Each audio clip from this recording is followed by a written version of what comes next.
everyone. Welcome back once again to the Rush on location here at the Museum of Vancouver. We have some very special guests joining us right now from the museum itself to tell us a little bit more about what you can find inside and outside. Amanda McQuaig is joining us now along with Hannah Cho. How are you both? Great. Great. Thank you guys for coming. Thanks for having us. It's our pleasure. But we wanted to tell people, because everybody's asking, what's the story behind the big crab? It's such an iconic piece here in the city, but what's the story behind it? So the crab, which you don't see right now, is a fountain as well. But it's a statue. It was built by a fellow named George Norris, who actually passed away just a couple of weeks ago. And the story behind it is sort of twofold. So the building was built for us during Canada's centennial in 1967, and Canada Day is in the astrological sign of Cancer, so there's one. And then the other is it aligns with a First Nation story about the crab being the protector of the harbor. So excellent stuff. Well, I've always wondered. Now you know. There we go. Knowledge is power. And we wanted to talk a little bit about some of the permanent exhibits in the galleries that people can see here at the museum.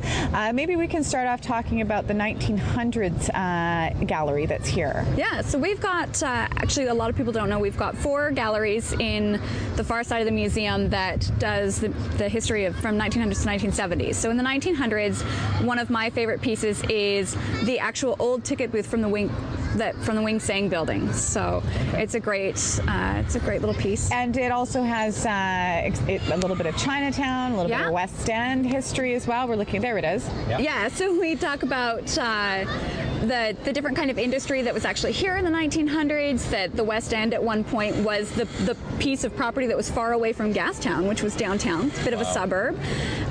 Some old cars, some old sporting equipment.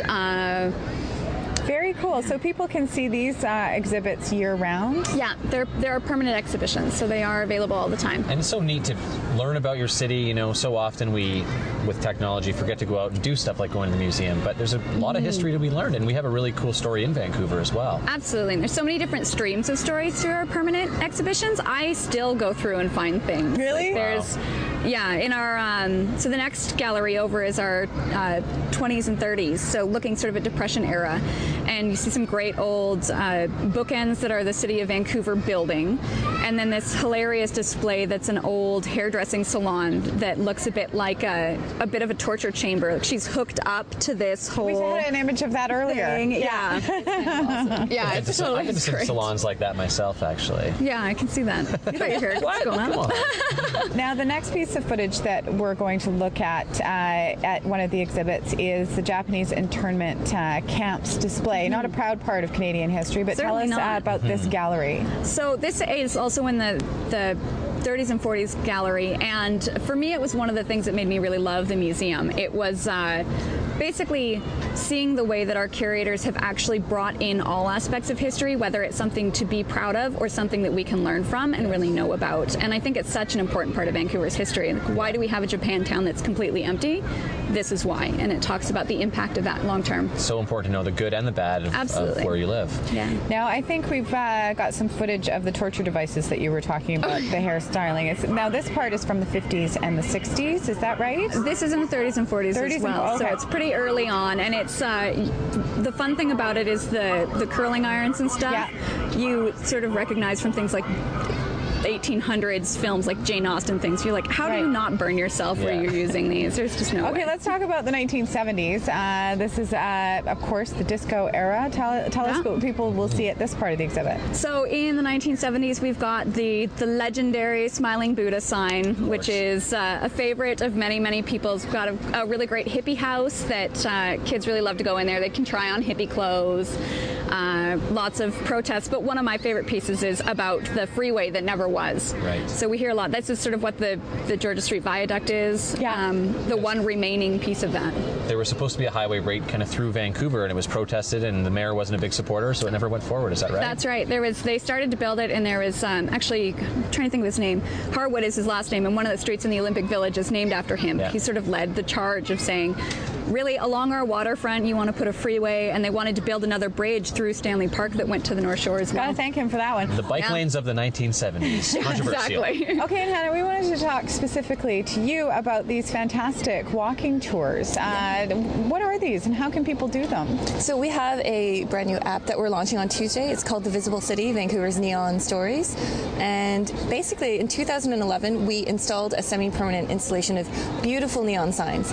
It inspired us to look for funding for ways to expand the ways that we share our social histories of all these amazing kind of neon sculptures or public art, but not have to bring them into our collection because we just don't have space for it. So we created this mobile walking tour. You download the app.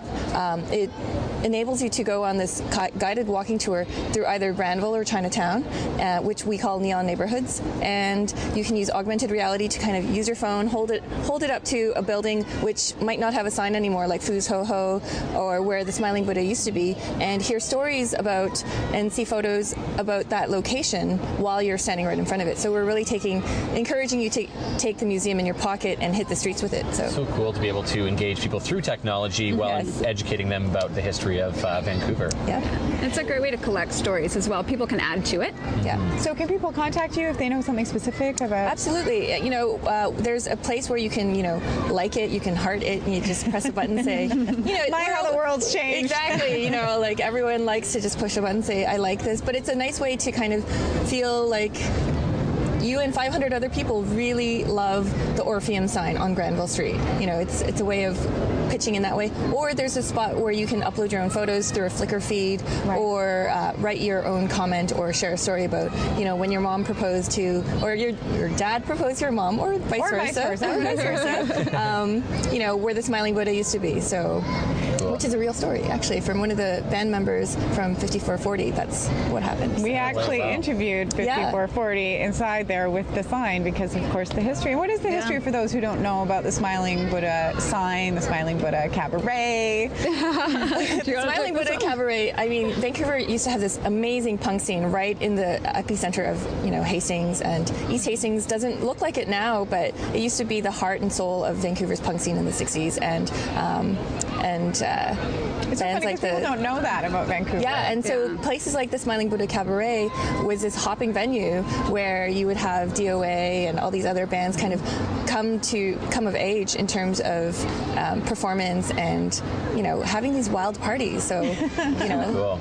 Great to keep that part of our history. Well, thank you so much for joining us today, both of you. If you want to find out more about the exhibits that are permanently here at the Museum of Vancouver, of course, you can go to the website, and for the app, you can just download it and take a tour of our city and find out a whole bunch of history I bet you didn't know. That's right. Be a tourist in your own town and learn about the history. We're going to take a quick break here on The Rush, and we'll be back with more right after this. Stay tuned.